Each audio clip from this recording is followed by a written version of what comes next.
Shahajirao Jagdale sir, प्रमुख वक्ते doctor Dilip Patwardhan, लोकनेते डॉक्टर NR पाठक यांच्या स्मृतीला अभिवादन करण्यासाठी आणि आजचं हे समाज प्रबोधनपर व्याख्यान ऐकण्यासाठी उत्सुक असलेले सर्व श्रोते यांचं पाठक ट्रस्टतर्फे मी मनपूर्वक स्वागत करतो. नमस्कार. आपल्या ओळखीमध्ये त्यांनी सांगितलं की जीवन विद्या मिशनचं मी काम करतो, कार्यकर्ता आहे. तेव्हा प्रथम मी आमच्या सद्गुरूंना वंदन करतो. वंदनीय, आचरणीय, समाजसुधारक, समाजशास्त्रज्ञ सद्गुरू श्री वामनराव पै आणि मातृतुल्यमयी यांना मी प्रथम वंदन करतो. सध्या जीवनविद्येची धुरा समर्थपणे सांभाळणारे त्यांचे चिरंजीव आणि सतशिष्य प्रल्हाददादा आणि मिलनताई यांनाही वंदन करतो. आणि सर्वप्रथम आज मी खूप नशिबान आहे की जगदाळे साहेब इथं अध्यक्षपद आहे. अतिशय थोर उद्योजक आणि फिलॉसॉफी जगणारे आहेत. त्याचबरोबर डॉक्टर मुकुंद पाठक माझे मित्रच आहेत. डॉक्टर कुरणे, सुधनवा आणि सर्व पाठक कुटुंबीय यांचे मी आभार मानतो. आणि उपस्थित सर्व प्रेक्षक आपल्यालाही वंदन करतो. आणि हे जे दोन फोटो दिसत आहेत हे आमच्या सद्गुरूंचा आहे आणि प्रल्हाददादांचा आहे. फक्त थोडक्यात सांगतो, जास्त सांगत नाही. सद्गुरू वामनराव पै हे उच्च विद्या विभूषित होते. ते डेप्युटी सेक्रेटरी ऑफ फायनान्स मंत्रालयामध्ये होते, त्यातून ते रिटायर झाले. त्यांचे चिरंजीव आता आहेत, ते स्वतः 75 वर्षाचे आहेत. ते पवईमधून BTech झालेले आहेत. बजाजमधून मॅनेजमेंट केलेलं आहे. आणि साधारणपणे 40 वर्षापूर्वी ते तरुण असताना TQM नावाचा कन्सेप्ट आला, टोटल क्वालिटी मॅनेजमेंट. त्यावेळी भारतातनं 10 तरुण निवडले प्रल्हाददादा आहेत. थोडक्यात सांगायचा उद्देश काय, ही जीवनविद्या ही अतिशय शास्त्रीय, तर्कशुद्ध आणि खऱ्या अर्थाने सेक्युलर आहे. नेक्स्ट, एक मिनिट माझं चालू करतो, स्लाईड चेंज करायचं.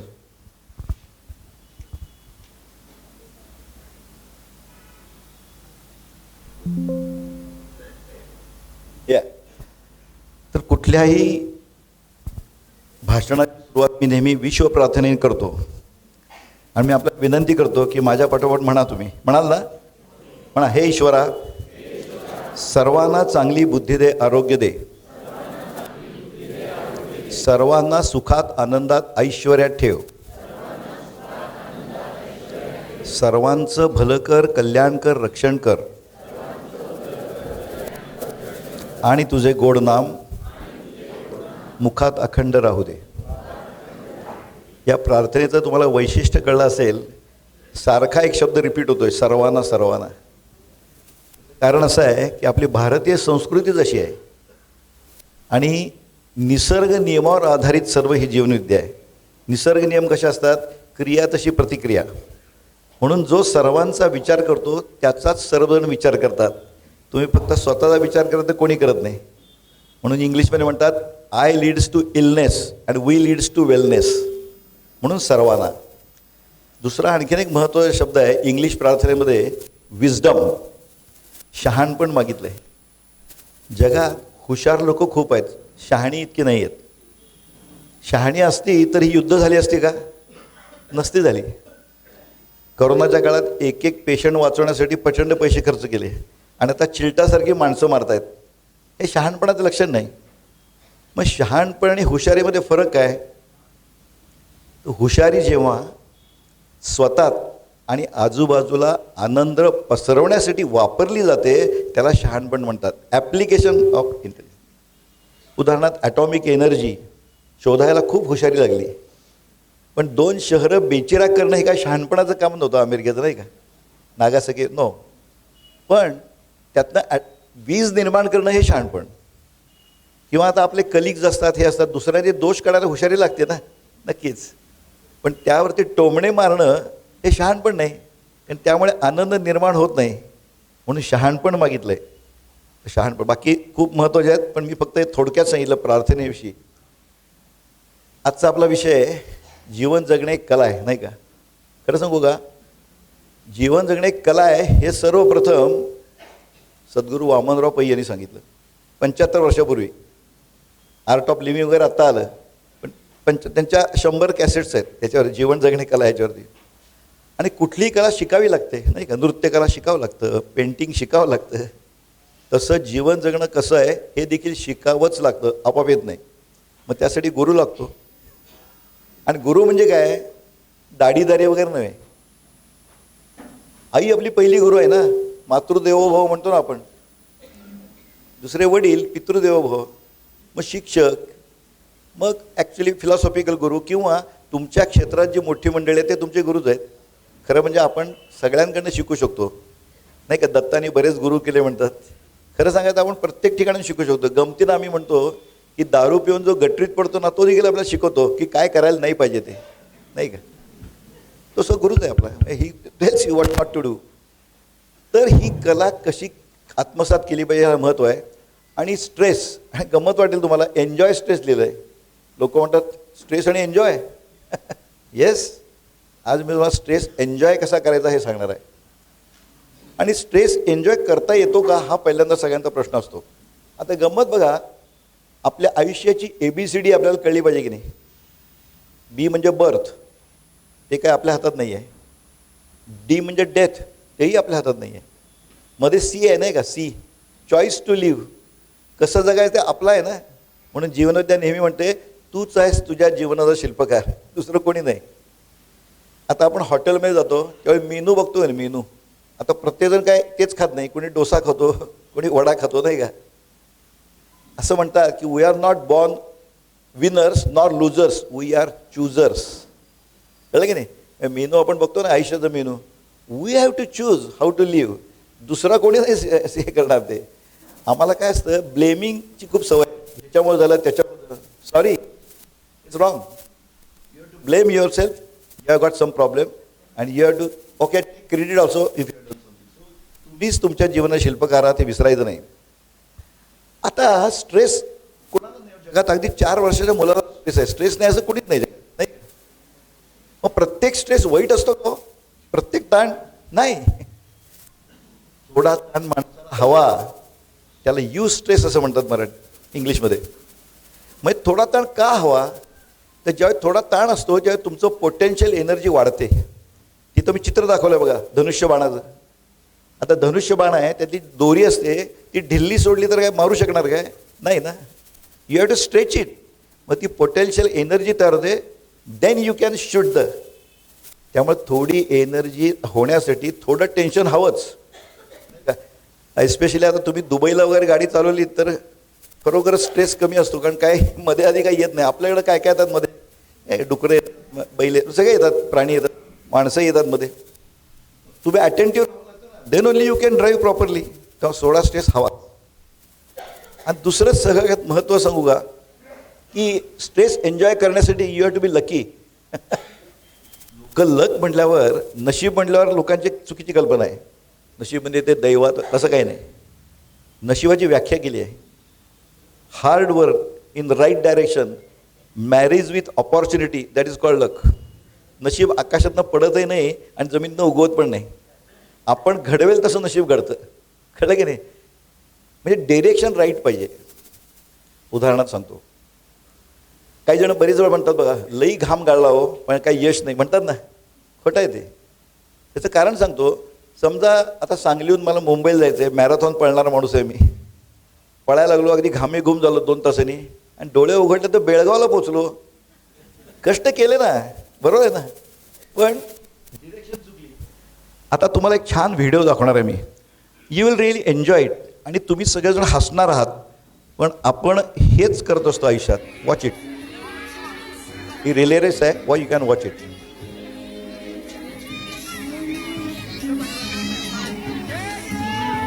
आवाज थोडा वाढवा.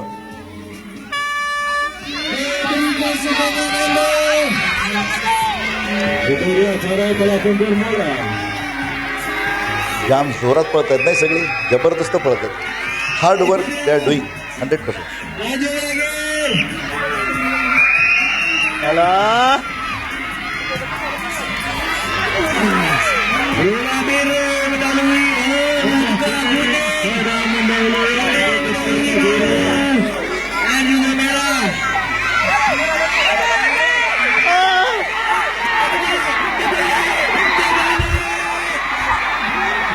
आता मला सांगा, हार्डवर्क करते ना ती, पण डायरेक्शन चुकले ना राव. That is what happens in our life. कळलं? असे आपण चुकीच्या दिशेने पळत असतो, त्यामुळे असं गोळ होतो. मग आपलं एन्जॉय स्ट्रेस केव्हा करू शकतो? मी म्हणाल luck, if you are well prepared. नाही का, आपण परीक्षेला निघालो आहे, आपला अभ्यास मस्त झाला आहे, ही जी हुरहुर असते तो एन्जॉयबल स्ट्रेस असतो. नाही का, जाऊन कसं लिहितो बघा मस्त. नाटकात काम करायलो, आमचे दयानंद नाईक साहेब आहेत, पाठांतर छान झालेलं असेल, आता केव्हा एकदा जाऊन स्टेजवर परफॉर्म होतो, ती हुरहुर तो एन्जॉयबल स्ट्रेस असतो. एफिशियन्सी वाढते की नाही देशपांडे साहेब? आमचे सगळे नाटकातले लोक इथं हजर, मला बरं वाटलं खूप. किंवा पेंटिंग करायचं आहे, you are well prepared, you can do it. एक्झामला जात आहे म्हणजे कितीतरी गोष्टी, स्पोर्ट्समध्ये जाताना you are should well prepared, then you can enjoy the stress. If you are not prepared, it is pathological stress. मग तो ताण आपल्याला त्रास देतो. म्हणून preparation, you have to be lucky म्हटलं ना, हे महत्त्वाचं. कळलं? म्हणजे स्ट्रेस एन्जॉय कसं करायचं कळलं. आता स्ट्रेस म्हणजे नेमकं काय? तर पहा, एक्सपेक्टेशन मायनस ॲबिलिटी. म्हणजे अपेक्षा दांडग्या, पण तुमची क्षमताही वाढवायला पाहिजे. नाही का, अपेक्षा मोठ्या करायला थिंक बिग 100% आहे, पण त्याप्रमाणे तुमची क्षमता वाढवली पाहिजे. त्याची वजाबाकी म्हणजे स्ट्रेस. अगदी सिम्पल. अपेक्षा मोठ्या, आता मग गंमत सांगतो, एक वार्ताहर होता. तो वार्ताहर एका ह्याच्याकडे गेला, डॉक्टरकडे, आमचे डॉक्टर पाटील यांच्यासारखे प्रतिथयश डॉक्टरांच्याकडे गेला, कुरडे आहेत आपले. त्यांना विचारलं, तुम्हाला BMW घ्यायला किती दिवस लागतील? प्रॅक्टिस तर BMW किंमत बरीच आहे ना, 60-65 लाख आहे. डॉक्टरने विचार केला, म्हटलं मला 10 वर्ष लागतील बुवा. मग तो बिल्डरकडे गेला. बिल्डर लोक माहिती जाम होतात डॉक्टरांपेक्षा. बिल्डरने जराच विचार केला, 5 वर्षात घेतो म्हटलं मी. खरं आहे ते, नाही का, बिल्डर घेतात. मग त्या वार्ताहराला वाटलं, ही मोठी माणसं कसा विचार करतात बघ, विचाराची कशी दिशा असते. तो टाटांच्याकडे. आता तुम्ही मला सांगा, टाटाला विचारल्यावर टाटा काय अशी एक चुटकी वाजव तर 15 BMW पडतील, नाही का. तर टाटाने तरी विचारलं, तुम्हाला BMW घ्यायला किती दिवस लागतील? टाटा विचारात पडले. टाटा विचारात पडला, म्हटलं हा विचारात पडला, ते काय विचारात पडले म्हणून. त्याला विचार काय करत आहे? अहो त्याने विचार केला, म्हटले मला 15 वर्ष लागतील म्हटले. माय गॉड. वार्ताहर म्हटलं काय सांगताय? अहो बिल्डर वर्षात घेतोय, डॉक्टर आणि तो 15 वर्ष कशाला लागतील? अहो वार्ताहर साहेब असं काय म्हणताय? BMW कंपनी किती मोठी आहे ना.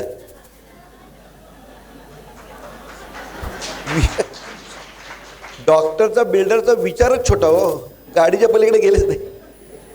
मग टाटाने, म्हणजे लक्षात ठेवा, टाटाने नुसता विचार नाही केला, क्षमता वाढवली. त्यांनी एअर इंडिया विमान नाही विकत घेतलं, एअर इंडिया कंपनी विकत घेतली, क्षमता वाढवली. त्यामुळे क्षमता ही खूप महत्त्वाची. कळलं की नाही? मग टेन्शन येणार नाही ना. Simple equation. हे हा माईक बंद करता का बरोबर? त्यामध्ये हमिंग येते. हॅलो हॅलो, हां, कळलं की नाही? हे इक्वेशन विसरू नका. अपेक्षा मोठ्या करायला काहीच शिकत नाहीत, पण क्षमता वाढवा. बरोबर आहे? मग टेन्शन येणार नाही. दुसरं, आपण काय करतो? तुलना करतो, नाही का, आणि स्पर्धा करतो. एक लक्षात ठेवा, मी डॉक्टर आहे म्हणून सांगतो, आपण या जगात युनिक आहोत. युनिक. 750 कोटीच्या वर माणसं आहेत. एकाचा अंगठा दुसऱ्यासारखा नाही, एकाचं बोलणं नाही, किती प्रत्येक वेगळा आहे ना. युनिक आहे तुम्ही. 100 मिलियन स्पर्म्स स्पर्धा करतात 1 ओहम फर्टिलाइज करायला, आणि त्यातनं जिंकून तुम्ही तयार झालाय. Why you compare with others? Never compare. You are unique. आता कोणीतरी गणितात श्रेष्ठ असेल, कोणी गाण्यात श्रेष्ठ असेल, आमचे बोडसाहेब आहेत, कोणी पेंटिंगमध्ये श्रेष्ठ असेल, कोणी सर्जरी श्रेष्ठ असेल, कोणी इंडस्ट्रीमध्ये श्रेष्ठ असेल. Don't compare with anybody. Simple. आपल्याला तुलना करायची भयंकर सवय, नाही का. तेरी कमीज मेरे कमीज की सफेद क्यू वगैरे असं, नाही का. Y you do it? आता तुमचं त्याचं कारण, एकदा काय झालं, एक घर होतं, संपूर्ण उत्तम घर होतं, काचेच्या खिडक्या वगैरे होत्या, मस्त होतं एकदम. त्यांच्या शेजारी एक घर होतं, पण ते रिकामच होतं, कोणी नव्हतं तिथं. एके दिवशी तिकडे एक जण राहायला आले. तिला खिडकीतनं दिसलं ना कोणतं राहायला आलेत म्हणून. चला म्हणजे शेजारी आले, बरं झालं. तर ती जी गृहिणी होती ती खूप चांगली होती. ती बघितलं तिने, आणि दुसऱ्या दिवशी ती आपल्या मिस्टरना म्हणली, ते ऑफिसला निघाले होते, ते म्हटले अहो एक काम करा, ते शेजारी आलेत ना, त्यांना कुठला साबण वापरायचं ते माहीत नाही, कारण ते धुवून कपडे मागच्या अंगणात वाळत घालतात ना, ते धुतल्यावर देखील मळके दिसत आहेत. त्यांनी बघितलं तिकडे, बरं बरं सांगतो म्हणले. तो गेला. नवरा, नवरे काय ऐकतात काय बायकाचं एवढं लगेच? गेला निघून. दुसऱ्याशी परत, अहो असं काय करताय तुम्ही, सांगा ना. आपण कुठला त्यांना त्यांचं चांगलं व्हावं माझी इच्छा आहे, म्हणजे हाऊ सुपिरियर आय एम, नाही काय, त्यांना जरा सांगायची इच्छा होती. नवरा म्हटला बरं नक्की सांगतो म्हटला. तिसऱ्या दिवशी मात्र ती गृहिणी भयंकर खुश झाली. थँक्यू म्हणली, तुम्ही त्यांना सांगितलंच वाटतं. मी तो त्यावेळी बुटाचे बंद म्हणून निघालता बाहेर, तर सांगितलं त्यांचे बघा आता कपडे कसे स्वच्छ आहेत. नवरा ऑफिसला जाता आता म्हणाला नाही नाही त्यांना काय मी सांगितलं नाही, पण आपल्या खिडक्या आहेत ना काचेच्या, ते स्वच्छ केल्या म्हटलं. Problem is with you. कळलं की नाही. तर दोष आपल्याकडे असतो. कशाला तुलना करता, कंपॅरिझन केली की तुम्हाला टेन्शन आलंच, बरोबर आहे ना. त्याला एवढे मार्क पडले, त्याला पुढे देत ना. कॉम्पिटिशन, येस कॉम्पिटिशन करायची, पण कोणाशी, स्वतःशी स्पर्धा करा. आज मी जे काय आहे, समजा मला 60% पडलेत, उद्या 70% कसे पडतील. आज मी कामात काहीतरी इंडस्ट्रीमध्ये हे केलं आहे, ह्याच्यापेक्षा काय चांगलं मी बनवू शकतो. स्वतःची स्पर्धा करा ना. आणि स्वतःची स्पर्धा करण्यात टेन्शनचा प्रश्नच येत नाही. दुसऱ्यांशी केले तर नाही काय. आणि त्याचं उत्तम उदाहरण सांगतो. सरजी बुक्का नावाचा पोल वॉल जम्पर ऐकलं तुम्ही. अहो त्या काळात 6 मीटरवर कोणीसुद्धा जम्प मारली नव्हती, नाही का, पोलवरून मारतात उडी कोणीच. आणि त्याच्या जवळपास कोणी नव्हतं कॉम्पिटिशनला. त्यांनी 6 मीटर मारली, he become Olympic gold medallist. मग त्यांनी काय करायला पाहिजे होतं, घरात निवांत बसायला पाहिजे होतं, अब कोई नाही मारायचं. नाही, अमेझिंगली त्यांनी 35 वेळा स्वतःचं रेकॉर्ड तोडलं. Can you believe. स्वतःच रेकॉर्ड 6.1 झाला शेवटी तो. म्हणजे स्वतःची स्पर्धा करा, no tension, improve yourself. आज रोज रात्री झोपताना म्हणा मी आजच्यापेक्षा उद्या काय चांगलं करेन, मग टेन्शन येईल का. किंवा लक्षात ठेवा, एक्सपेक्टेशन एक लक्षात ठेवायचं आणि आपण स्पर्धा करून कसं वाढवायचं हे उदाहरण आहे. 6.1 मीटर कळे 35 वेळा मोडलं त्यांनी. आता इथं सर्व वयाची लोक आहेत, काही तरुणही आहेत, मध्यम वयाचे आहेत, काही म्हणजे वयाने वृद्ध आहेत, मनाने तरुण आहेत सगळे. I hope so. तर मी प्रश्न नेहमी विचारतो. आता एक तुम्हाला एक सांगतो, गंमत इन्सिडन्ट सांगतो. एक 9वीतली मुलं होती आणि तो शेवटचा वर्ग होता, लास्ट. त्या मॅडमनी काय केलं, कागदाची एक प्रत्येकाला एक हे दिलं, चिट दिली आणि सांगितलं तुम्हाला काय पुढे मिळवायचं आयुष्यात ते लिहा. मुलांना हे असते ना. मग अर्थात मुलांनी लिहिलं की एका लिहिलेलं मला आर्किटेक्ट व्हायचं आहे, एका लिहिलेलं मला डॉक्टर व्हायचं आहे, एका लिहिलेलं मला आणि काय ॲडव्होकेट व्हायचं वगैरे वगैरे. एक मुलगा असं डोकं खाजवत होता, काय लिहावं काय ते लिहिलं त्यांनी. आणि मग ते म्हणाले चला एक जण मला चिठ्ठी द्या, मी वाचते आणि मग तुम्ही जा. आला, अरे वा डॉक्टर व्हायचं, जा गेला. शेवटी तो होता ज्यांनी खाजवत, तो शेवटी गेला. त्यांनी मॅडमना ती चिठ्ठी दिली आणि तो बाहेर निघाला होता. तिनं वाचली. इकडे म्हटले मूर्ख आहे इकडे. अरे तुला मी सांगितलेलं असाइनमेंट काही कळलीच नाही. बाकीच्यांनी कसं लिहिलं बघ, डॉक्टर इंजिनियर नाही का. त्यांनी काय लिहिलं होतं माहिती का, मला आयुष्यात आनंद मिळवायचा आहे. मग तो मुलगा काय म्हटला, मॅडम मला असाइनमेंट कळली नाही असं नाही, तुम्हाला लाईफच कळलं नाही. बरोबर आहे ना. अल्टिमेटली तुम्ही काही करा हो, आनंद मिळण्यासाठी करता सगळं. ओके, कोणाला वाटतं पैसा मिळाला की आनंद मिळेल, कोणाला वाटतं प्रतिष्ठा मिळाली की आनंद मिळेल, कोणाला वाटतं पॉवर मिळाली की आनंद मिळेल, नाही का. त्या तुमच्या कल्पना आहेत हो, पण उद्देश शेवटी आनंद ना. हां, इथं आता प्रॉब्लेम आहे. एक लक्षात ठेवा, जीवनविद्येचा खूप मस्त संकल्प आहे. सुख म्हणजे काय असं विचारलं तर सगळ्यांपेक्षा जीवनविद्येचा कन्सेप्ट खूप वेगळा आहे. सुख ही मिळवण्याची गोष्ट नाही. बघा, सुख ही मिळवण्याची गोष्ट नाही. कारण निसर्ग नियम काय हो, क्रिया तशी प्रतिक्रिया. मग तुम्हाला सुख हवं असेल तर काय करायला पाहिजे, द्यायला पाहिजे. मॅथमॅटिकल इक्वेशन आहे. तुम्ही आनंद ओरबाडून घेऊ शकत नाही. First you have to give, then will get. Simple. म्हणजे सुख देण्याची गोष्ट आहे, हा कन्सेप्ट पहिला. म्हटल्यावर द्या म्हटलं की लोक खिशात हात घालतात, कारण पैसे म्हणजे सुख अशी त्याची चुकीची कल्पना आहे ना. नाही, मग तुमच्याकडे आनंद आहे का, आहे. आपली भारतीय संस्कृती फिलॉसॉफी सांगते ना, सच्चिदानंद. मोठे मोठे शब्द आहेत. सोपं सांगतो, सोपं करून सांगतो. सत म्हणजे सातत्याने, चित म्हणजे जाणीव आणि नेणीव, आणि आनंद, आपलं आनंद हे स्वरूप आहे. स्वरूप म्हणजे काय, जे काढलं असतं रूप नाही. जसं लाकडाची खुर्ची म्हणजे लाकूड आहे, त्याचं स्वरूप आहे, लाकूड काढलं की संपलं. आनंद हेच आपलं स्वरूप आहे. ओके, तुम्हाला हे सगळं कळलं थेरॉटिकली. आनंद आतच आहे. आपला प्रॉब्लेम काय माहिती आहे का? आग सोमेश्वरी बंब रामेश्वरी. आपण आनंद उजवीकडे डावीकडे वर खाली शोधायचा प्रयत्न करतो. आनंद तर आत आहे आणि तुम्ही निघालाय दुसरीकडे, म्हणजे दिशा चुकली. आनंद बाहेर शोधण्याचा प्रयत्न करतो, आनंद आतच आहे. तुम्ही म्हणणार ना आता मी तर सायंटिफिक माणूस आहे, डॉक्टर, सिद्ध करायला पाहिजे. आनंद आत आहे, सिद्ध करायला पाहिजे ना. संत भिंत म्हणतात ठीक आहे, पण आत आहे कशावरून? सिद्ध करून दाखवणार. आनंद आत आहे सिद्ध करून दाखवणार तुम्हाला, चालेल ना? आता इथं महिला खूप आहेत, काय पुरुष सुद्धा.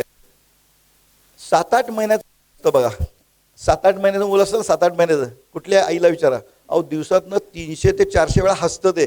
आता आमच्याकडे आहेच बाळ, हसतं की नाही? आज सकाळीच बघ, मगाशी की त्याला काय कोण जोक सांगते काय? हसतं ना, हसतं की नाही? मग लक्षात ठेवा, निसर्ग नियम दुसरा आहे, there is cause and effect. परिणाम आहे ते कारण असलंच पाहिजे. परिणाम काय असतं? कारण पाहिजे ना. तुम्हाला माहीत असलं म्हणून काय झालं? त्याचं कारण असं आहे, तो जो आनंद आहे ना, स्फुरद्रूप आहे, फाउंटन ऑफ ए जॉय, तो आत आहे आत. त्याची अनुभूती ते लहान मूल घेत असतं, म्हणून ते हसत असतं. लक्षात घ्या, he is enjoying that within. त्याला बाहेरची गरजच नाही, कळलं की नाही? मग लहान मूल का असतं? पुढं काय करता तुम्ही? पांघरून टाकतात त्याच्यावर, तू तिकडे खेळू नकोस, तिकडे जाऊ नकोस, तो आपल्यातला नाही, वगैरे वगैरे. अशी पांघरुणं इतकी टाकतो की तो आनंद जातो खाली डुबून. मग तुम्ही आनंद शोधायला बाहेर पडता, म्हणजे तुम्ही एक्झॅक्टली विरुद्ध दिशेला जाता.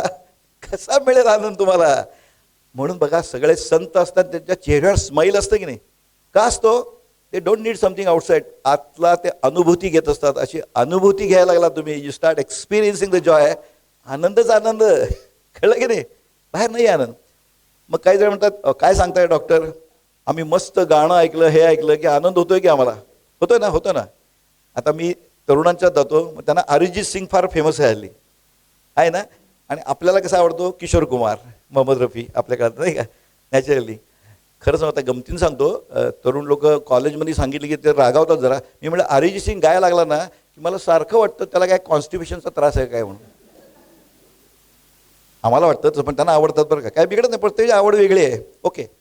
तर मी म्हटलं एक समजा तुम्हाला बक्षीसला, तुम्ही म्हणता ना गाण्यात आनंद आहे, खोटं आहे ते. खोटं काय सांगताय डॉक्टर? प्रूव्ह करतो पुन्हा. समजा तुम्हाला बक्षीस लागलं आणि आता जरेसे सगळे वय 50+ दिसत आहेत, म्हणून मी सांगतो मोहम्मद रफी. मोहम्मद रफी त्याचा ऑर्केस्ट्रा घेऊन तुमच्या दारात येणार. इमॅजिन करा, असे तुम्ही तक्क्याला लोळाटून बसलाय, विचार करायला आनंद आहे, विचार करण्याचा आनंद आहे किती. असा आला ऑर्केस्ट्रा घेऊन मोहम्मद रफी, म्हटलं आपकी फरमाईश बोलो, चालेल ना. नुसतं कल्पनेचा आनंद झाला. आणि मग त्यांनी तुम्ही सांगितलं काय ते हे गाणं म्हणून, आणि त्याने गाणं म्हणलं, जाम आनंद झाला. झाला की नाही आनंद? झालाच की, 100% झाला. मग मोहम्मद रफीला वाटलं वा, याला गाणं फार आवडलंय. मग त्यांनी परत तेच गाणं म्हणलं, वन्स मोर. आनंद झाला, पण थोडा कमी झाला की नाही? थोडा कमी झाला. मोहम्मद रफीने जर 5व्यांदा तेच गाणं म्हणायला लागला तर काय होईल? रफी साहब मेरे को काम आहे, अभी चलो. यातनं मेसेज काय आहे? पहिल्यांदा ज्यावेळी त्यांनी गाणं म्हणलं ते तुमचा आतला आनंद जागृत झाला, स्टिम्युलेट झाला, त्याची तुम्ही अनुभूती घेतलीत म्हणून तुम्हाला आनंद झाला. 5व्यांदा म्हणला तेव्हा नाही जागृत झाला, खलास नाही का. तुमचा एखादा मित्र आला, त्याने जोक सांगितला, जाम हसला तुम्ही. दुसऱ्यांदा तोच जोक सांगितला तर असं बघाल ठीक आहे. चौथ्यांदा सांगितलं तर हकलून द्याल ना त्याला. पण म्हणजे हा जो आनंद तात्कालिक असतो, सच्चिदानंद कॉन्स्टंट असतो. त्या आनंदाची अनुभूती तुम्हाला घ्यायला एकदा शिकलात ना, बाहेरची काही गरज, ज्याला आपल्या अध्यात्मात विषयानंद म्हणतात ना, गरजच नाही. You should be able to enjoy the experience, the joy within. कळलं? आतला आनंद तुम्ही अनुभवायला आलात की संपलं ना विषय. कळलं? पटतं की पटतंय ना? येस. आता आणखीन एक गंमत सांगतो.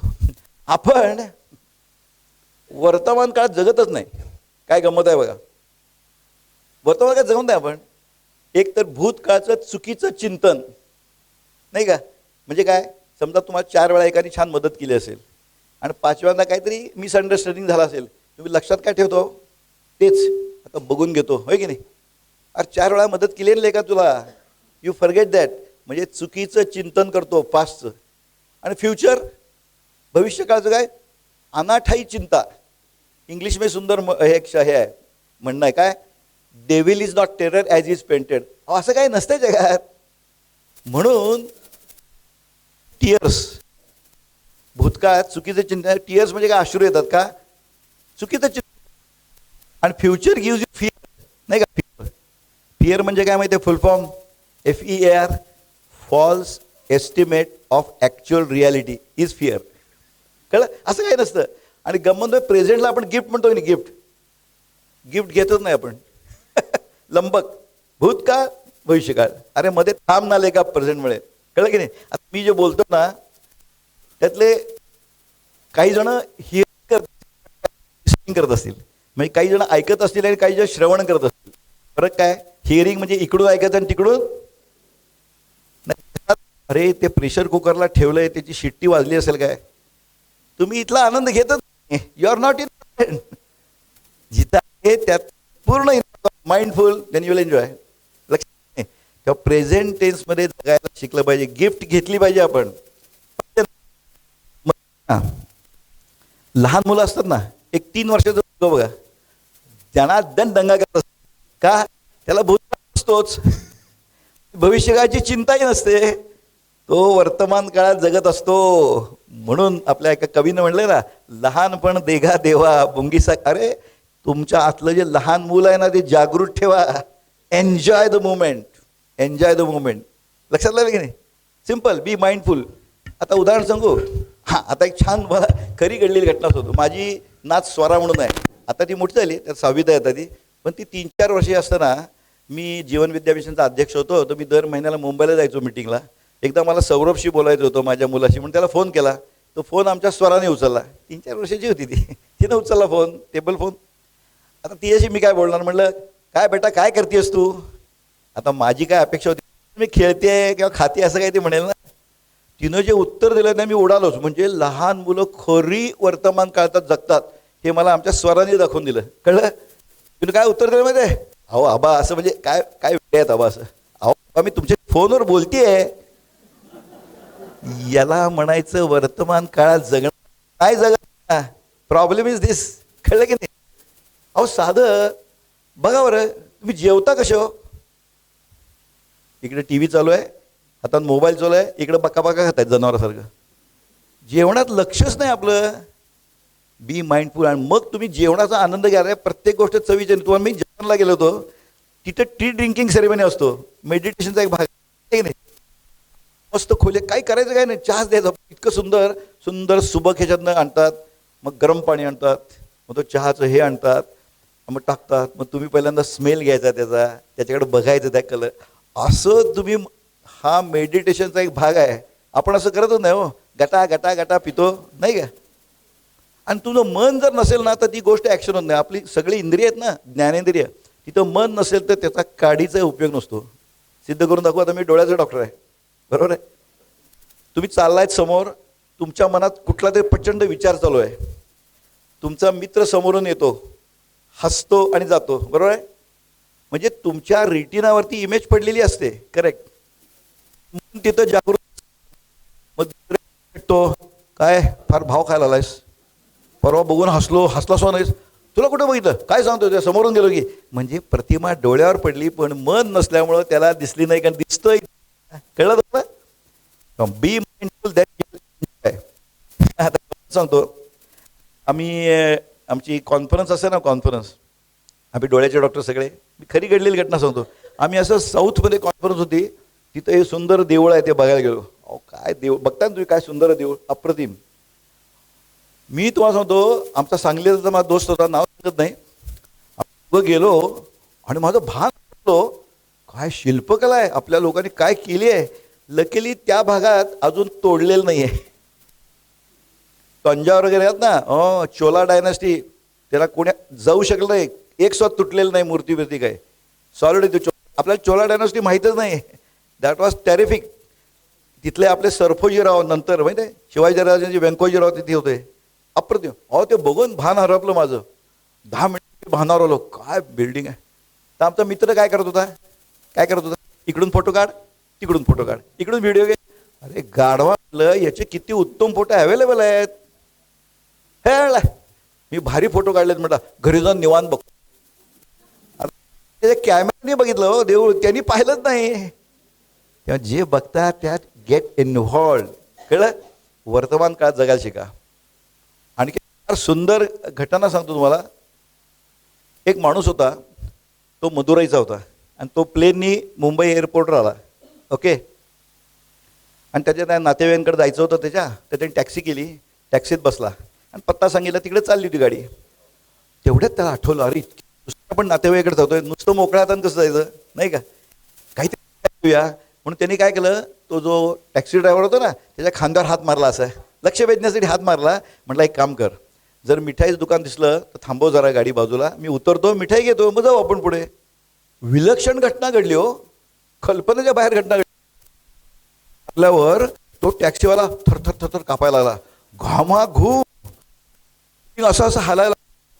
ह्याला इतकं गिल्ट आला, अपराधी पण आला, अरे आपण त्याला काय डिस्टर्ब केलं, चांगला चालू, सॉरी सॉरी सॉरी म्हणला. तो काही बोलला नाही, कसं बसं करत गाडी बाजूला लावली, खुश घाम पुसला.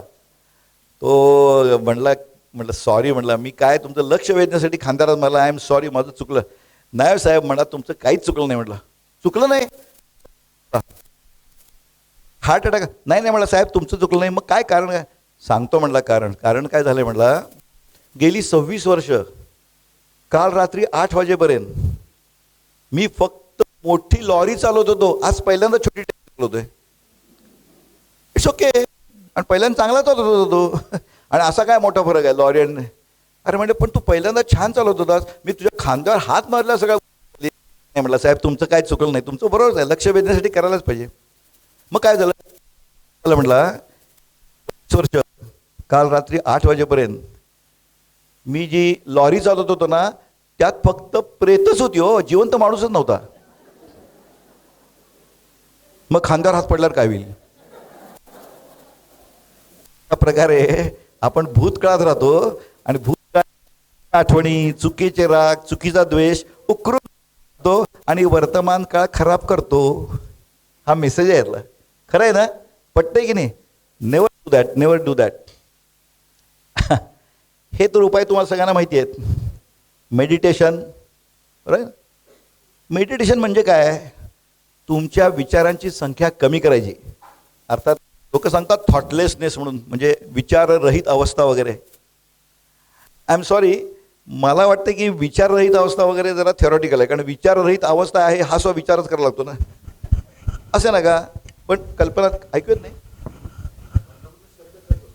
होय का? हॅलो, हां, दयानंद नाईक साहेब, थँक्यू व्हेरी मच.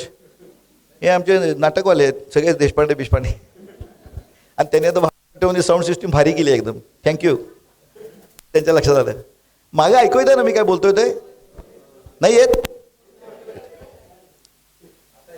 आता येते. हां, ओके. मी काय सांगत होतो? येस, श्वासांची संख्या कमी करणे आणि विचारांची समीकरण करणे अगदी पॅरलल आहे बरं का. याची गंमत सांगतो, तुम्ही लक्षात घ्या. कुठलेही बघा सांगणार, SSY असू देत, आर्ट ऑफ लिव्हिंग असू देत, सगळेजण काय करतात? श्वासावर लक्ष ठेवा म्हणतात. Do you know the reason for it? याचं कारण असं आहे की आपलं हृदय आहे ना, हृदय ते 72 वेळा पुढे मागे करतं, बरोबर आहे? दुसरी गोष्ट, हॉर्मोन सिक्रेट होत आहे, आपाप होत आहेत, त्याचं चाललंय. तुम्ही काय करताय त्यासाठी? काही नाही, इनव्हॉलंटरी गोष्टी आहेत ना त्या, ऑटोमॅटिक. पण श्वास ही अशी एक गोष्ट आहे की आता मी बोलतोय, तुमचा श्वास चालू आहे, तुम्ही काय मुद्दाम घ्या सोडत नाही. पण जर विचार केला, ठरवलं, तर तो श्वासावर कंट्रोल करू शकतो तुम्ही. प्राणायाम करू शकतो. कळलं की नाही? लक्षात ठेवा. म्हणजे विचाराची संख्या आणि श्वासाची संख्या डायरेक्टली प्रोपोर्शनल आहेत. बघा तुम्ही एखाद्या इंटरव्ह्यूला गेला मुलगा, तर काय असं वाटत असतं, विचार वाटतात. म्हणून रिव्हर्स काय आहे, तुझ्या श्वासावरती कंट्रोल आणला, आपोआपच ताण कमी होतो. विचारांची संख्या, आपण काय म्हणतो, नॉईज म्हणतो. नॉईज म्हणजे काय? तुम्ही किती मौन बिन वरून दाखवा, पण आत नॉईज चालू असतो ना, मेंदूत नॉईज चालू असतो.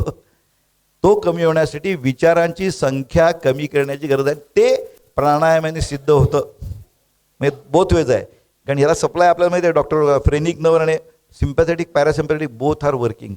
That is the reason. श्वास ही एकच गोष्ट आहे अशी, बाकी सगळे एक तर ऑटोमॅटेड आहेत किंवा व्हॉलंटरी. म्हणून श्वासाला महत्त्व आहे. सगळ्याचं सायंटिफिक सांगणार मी तुम्हाला. म्हणून प्राणायाम वगैरे मेडिटेशन करतात, हे करतात. आणि हा बघा किती सुंदर व्यायाम आहे. मी हल्ली कॉलेजमध्ये जातो ना, कॉलेजमध्ये अहो हल्ली इंग्लिशचं भूत आहे सगळ्यांच्यावरती नाही का. हे मराठी सांगितलं सूर्यनमस्कार पटत नाही त्यांना, मग कॅलिस्थेनिक्स म्हणायचं म्हणजे सूर्यनमस्कार. स्वतःचं वजन वापरणे याला काही पैसे पडत नाहीत, काही नाही नाही का. आम्ही लहानपणी किती सूर्यनमस्कार करायचे, सिम्पल, व्हेरी सिम्पल. तेव्हा कॅलिस्थेनिक्स यामध्ये सर्व अवयवांना स्ट्रेचिंग आणि व्यायाम होतो की नाही. येस, खरा सूर्यनमस्कार घातला ना तर 12 घातल्यावर घाम निथळायला लागतो. आता काही लोक 200 घालतात, ते आपल्याला काय करायचं आहे, फिटनेससाठी that is sufficient, you can increase. पण हे महत्त्व, यामुळे तुमचं श्वासोच्छ्वास कंट्रोल होतो नाही का. बघा सूर्यनमस्कारात कसं असतं, श्वास घ्या, प्रत्येक त्यात कंट्रोल आहे, श्वास शेवा सोडायचा, व्हेरी इम्पॉर्टंट. मग अशामुळे तुमचा स्ट्रेस कमी होईल की नाही. It will. ओके. दुसरं, मगाशी मी तुम्हाला सांगितलं सुख ही देण्याची गोष्ट आहे, आनंद देण्याची गोष्ट आहे ना. म्हणून आमचे सद्गुरू वामनराव पै म्हणतात, माझं नाव पै आहे, पण मी जे तुम्हाला उपाय सांगतो त्याला पैचाही खर्च नाही. बेस्ट ना, खुश सगळे. पहिला उपाय काय माहिती आहे, स्मितहास्य, smile. Keep smile on your face. त्याला काय पैसे पडतात का, नाही. आणि खरं सांगू, स्माईलचा फुल फॉर्म माहिती आहे का तुम्हाला, काय माहिती आहे, satisfied mind in lip expression म्हणजे स्माईल आहे की नाही. मस्त. येस. आता आपल्या देशात जरा प्रॉब्लेम आहे बरं का. आपल्या देशात आता मी जो 30 देशात फिरलो असेल, तुम्ही सकाळी फिरायला गेलात ना, ओळखीचा असो नसो, आता बरेच जण गेलेत, गुड मॉर्निंग म्हणतात की नाही, त्याला काय पैसे पडतात, ते सो म्हणत आहेत आपल्याकडे. बघा ना, आता मी सांगलीत कधी गेलो तर असे काठी असतात, चेहरा असा कशासाठी, वाय. आणि तुम्हाला एक मेडिकल म्हणून सांगतो, असा चेहरा कॅलरीज जास्त खर्च होतात, स्माईलला कमी कॅलरीज खर्च होतात. कळलं की नाही. हसतच नाही तो रस्त्यात फिरायला जाताना. हां, इतकी काय माणसं आपली वाईट नाहीत, एवढा काय दोष देत नाही. जातात फिरायला त्यावेळी समजा ओळखीचा माणूस समोरून आला, नाही असं नाही, हसतात, नक्की हसतात. आणि तो जवळ आला की हळूच जवळ जाऊन विचारतात, तुमचं BP किती, तुमची शुगर किती. कशाला विचारायचं. तो बिचार पाकडं तोंड करतो, अहो माझी 400 आली, माझी 150, म्हणजे परत दुःख शीतल आहे ना. असलं पाहिजे. आता गंमत म्हणून सांगतो, आपल्या भारतामध्ये ते जरा थोडंसं काही वेळा धोक्याचं ठरतं कॉलेजच्या पोरांच्या बाबतीमध्ये नाही का. समोर मुलगी आली आणि डॉक्टर पटवर्धन हसायला सांगितलं म्हणून हसले तर काही सांगता येत नाही ना, पायातला गाडवा. भारतात, परदेशात काही प्रॉब्लेम येत नाही. गमतीचा भाग सोडून द्या, पण स्माईल मस्त आहे ना. आणि स्माईल इन्फेक्शियस आहे, लक्षात ठेवा. का माहिती आहे का, त्याचं कारण आनंद आत आहे ना. पुन्हा त्याचं कारण सांगतो, आत आनंद आहे, तो जागृत स्माईल करतं म्हणून तुम्हाला आनंद होतो. कळलं की नाही. Which is there very much. आता मला सांगा, एवढे लोक बसलेत कोपऱ्यात, 4 बायका रडत बसल्या, तुम्हाला रडू येते का हो, नाही येत रडू. काय कळलं तर वाईट पटवर रडत नाही. पण आता मिरजेतही आहेत, सांगलीतही आहेत नाही का. कोण का त्या जोशी नाही कोण, हा जया जोशी, हास्य क्लब आहेत, सांगलीत आहेत, मिरजेत आहेत का. हा नसतील तर सुरू करा. जबरदस्त. म्हणजे कालच मला दिलीप शाह भेटले बरं का, कोल्हापूरचे. त्यांनी हास्याचे 57 प्रकार काय ते सांगितले मला. 57 प्रकारे हसतात ते. म्हणजे गंमत काय माहिती का, तुम्ही त्या ग्रुपमध्ये नसलात, 50 फुटावर उभे आहे तुम्ही, की लोक हो हसायला ना, तुम्हाला हसू यायला लागतं की नाही. कारण तो आतला आनंद जागृत करतो ते. कळलं की नाही. So simple. त्यामुळे laughter club is the best. म्हणून म्हणते, दिवसभरात जर एकदा हसला नाहीत ना, दिवस वाया गेला तुमचा, you wasted the day. Smile. म्हणून मला एक सुंदर व्हिडिओ सापडला, अमेझिंग व्हिडिओ, अमेझिंग. युरोपमधले लोक फार हुशार आहेत. तुम्हाला तो व्हिडिओ दाखवतो आणि तुम्हाला गंमत वाटेल एकदम. You will be really enjoyed. आवाज आहे ना, आवाज वाढू की, Kun åbne sig for smilende kunder. वाढव. Husk at smile, hvis du gerne vil ind. कळलं ना. हसल्याशिवाय दारच उघडत नाही.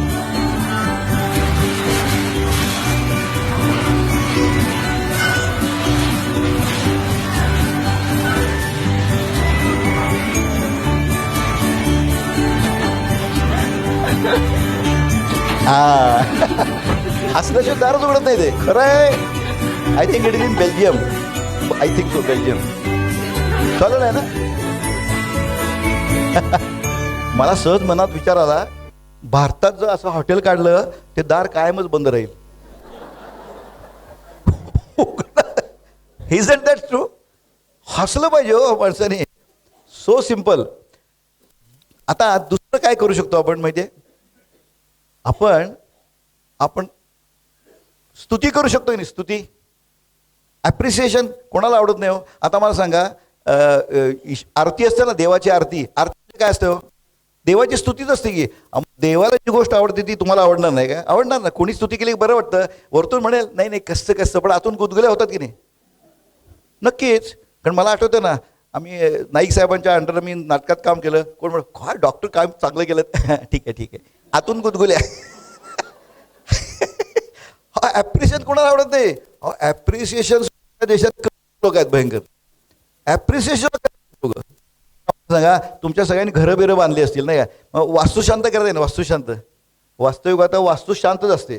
चांगलं गार पाणी बिणी मारलेलं असते. आतली माणसं अशांत असतात. का? तुम्ही इंटिरियर केलं, कोणी बघायला चाललं नाही, काय उपयोग नाही ना. म्हणून तुम्ही वास्तुशांत करता. मैत्री का? कौतुक व्हावं म्हणून नाही का? मग बफे मांडलेला असतो. तुम्ही गेलात, विशेषतः महिलांचं मी बघितलंय, त्या मैत्रिणी असे धरतात दंडाला आणि किचनमध्ये घेऊन जातात. किचन त्यांचं क्षेत्र, बरोबर आहे ना? आणि काय सांगतात, हे बघ मी काय केलंय, ही आहे ना, ही अशी केली ना फळी की टेबल, असं केलं की आरसा. ती म्हणते वा काय कल्पकता आहे. आता जेव. तोपर्यंत जेवायला देत नाही. त्या तुम्हाला गडबड जायचं तर गेल्या गेल्या स्तुती सुरू करा की लगेच जेवायला मिळणार तुम्हाला. ॲप्रिशिएट. आता आणखीन एक गमतीदार गोष्ट आठवली मला. एक जाम श्रीमंत माणूस होता, जाम श्रीमंत होता माणूस. म्हणजे काय, त्याचा पॅलेशियस राजवाड्यासारखं घर होतं. त्या समोर असा स्विमिंग टँक होता. इकडं लॉन आणि इकडं लॉन होतं. कळलं? असं जबरदस्त. त्या भयंकर श्रीमंत माणसाने कुत्रं विकत आणलं. आता कुत्री काय आपण आणतो की डॉबरमॅन वगैरे. आता आमच्याकडे काय ते त्याला काय म्हणतात विसरलो ना, बिगल आहे, पिल्लू आहे, बुलडॉग वगैरे. त्यांनी कुत्रं भारी आणलं एकदम. आता मला सांग, एवढा श्रीमंत म्हणून काय साधं कुत्रं आणणार काय? नाही. त्या कुत्र्याचं वैशिष्ट्य काय होतं माहिती आहे का? ते कुत्रं पाण्यावरून चालायचं. कोणी बघितलं असं कुत्रं? नाही बघितलं ना, मी पण नाही बघितलं. असू दे. झालं तर झालं. तो कुत्रा आणला. आता त्या महिन्यात काय 1-2 गेस्ट आले हो. कौतुक त्यांनी केलं. तो म्हणला हा कौतुक जास्त व्हायला पाहिजे. मग त्यांनी पार्टी दिली. त्याकडे पैसे होते. 4 कोर्स डिनर. मग इकडच्या लॉनवर माणसं, तिकडच्या लॉनवर माणसं नाही का. आणि मध्ये स्विमिंग टँक, मोठा टँक होता पाण्याचा. त्यांनी बघितलं. आता सगळेजण पहिल्यांदा सूप देतात नाही सगळीकडे. सूप नाही का, तिथं आपण रांगेत उभारतो का भिकाऱ्यासारखा, दे द्या द्या.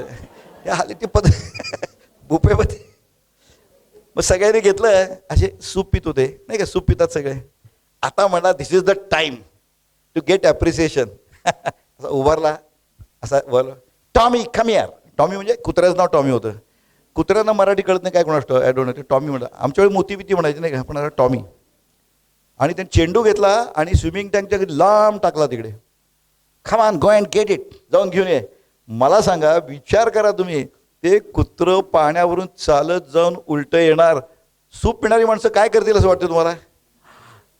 Is it expectation? आमची भारतीय माणसं कसली भारी, ते सूपच पित बसली नसतं. थोडं पैसे वाया गेले म्हणलं. एवढ्याच कोणीच ॲप्रिशिएट केलं हो, सगळे सूप पित बसले. तर फार वाईट वाटलं. मग एका मित्राला बोललो, अरे गाढवा म्हटलं, तुला कुत्र्याचं वैशिष्ट्य कळलं नाही का म्हटलं.